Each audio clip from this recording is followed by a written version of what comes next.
June 6, 1944, Normandy, France. 3 hours before the landings begin, a gray sky hangs low over the cold Atlantic. Heavy waves are driven toward an empty shoreline by the wind. Omaha Beach is still asleep. No explosions, no ships on the horizon. Only occasional German patrols move slowly along the waterline.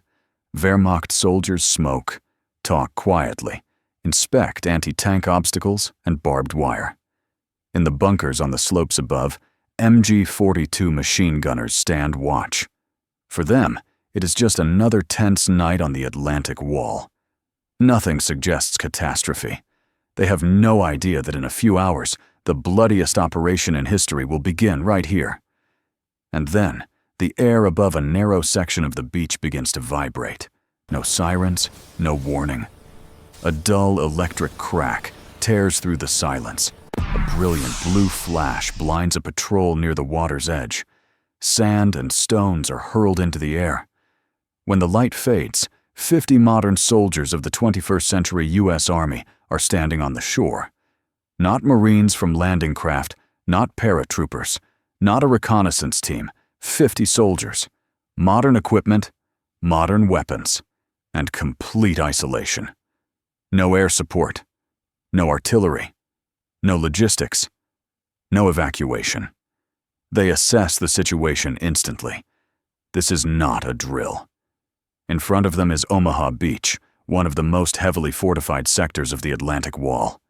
The slopes ahead are lined with concrete bunkers, machine gun nests, and mortars. The Germans are in panic. One Wehrmacht soldier reaches for his weapon and falls first. The modern soldiers act immediately. Contact. Suppressive fire. The German patrol is eliminated in seconds. Internal radios function, but the air beyond the unit is dead. The commander realizes the truth. They have arrived before the main timeline, hours before the invasion. A decision is made. If they are here, they must act. The first Marine lifts his head over the sandy ridge. The reaction is instant. An MG-42 opens fire. The sound is like steel fabric being torn apart. Bullets explode into the sand, kicking up violent sprays just inches from their faces. The platoon commander shouts, "Contact! Get down!" The Marines spread out, pressing themselves into the terrain, using every fold of sand and every piece of debris as cover. Then the Marines return fire. Controlled, precise. No panic. Not a single wasted round. M4 rifles crack with cold accuracy. German machine gun crews begin to fall. Modern optics allow them to engage at distances completely unreachable for infantry in 1944. Systematic clearing of the coastline begins.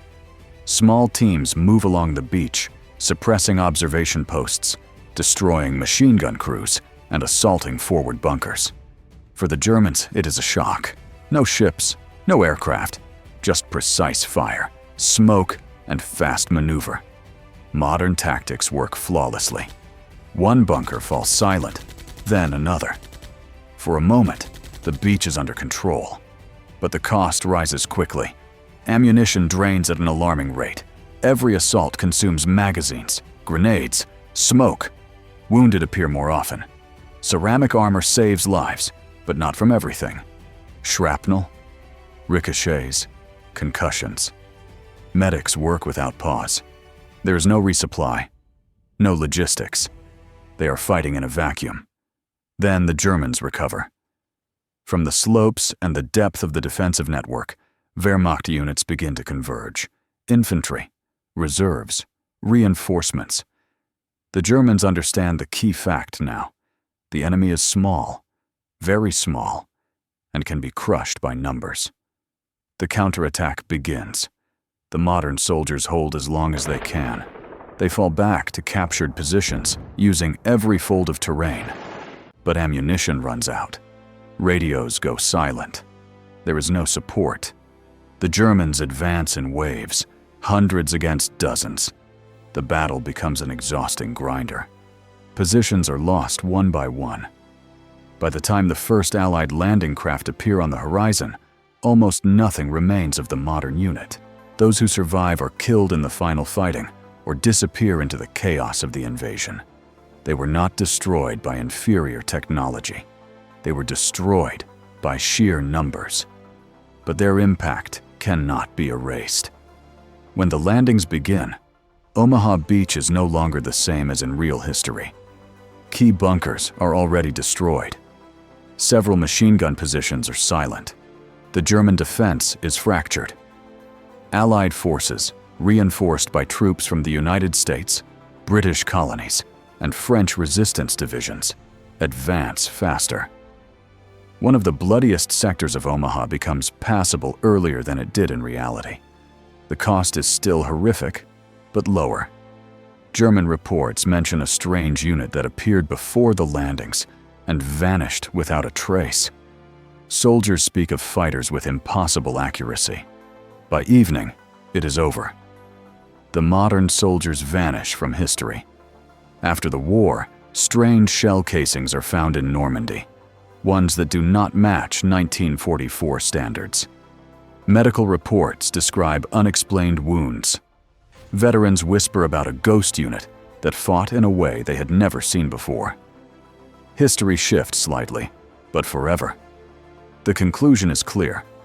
Technology provides an enormous advantage, but logistics and supply decide everything. Even the most advanced unit cannot win a war alone. Wars are not won by heroes. They are won by systems. How the real story ended. June 1944. In reality, there were no portals. There were no soldiers from the future. There were no technological miracles. On June 6, 1944, the Allies launched an operation that changed the course of the war. The Normandy landings became the largest amphibious operation in human history. In a single day, more than 156,000 soldiers from the United States, Great Britain, Canada, and their allies came ashore on the French coast. Thousands of ships, tens of thousands of vehicles, a vast, carefully constructed system. The cost was horrific. On Omaha Beach alone, American forces suffered over 2,000 killed and wounded within a matter of hours. Many units were pinned to the sand. Commanders were killed. Communications collapsed. The plan nearly failed. By the evening of June 6th, the Allies had secured footholds on all 5 beaches. Within weeks, hundreds of thousands of soldiers, along with thousands of tanks and aircraft, were in France. The Atlantic Wall was breached. The Western Front was open. Less than a year later, the Third Reich fell. That is how the real story ended. Not a heroic fairy tale, not an instant victory, but a slow, brutal advance, paid for with blood, discipline, and logistics. History revealed a simple truth. Wars are not won by lone heroes. They are won by systems. And now the question is yours. What should we simulate next? A modern Marine platoon at Gettysburg? Or Navy SEALs in ancient Rome? Write your choice in the comments. Subscribe if you want to see history rewritten, battle by battle.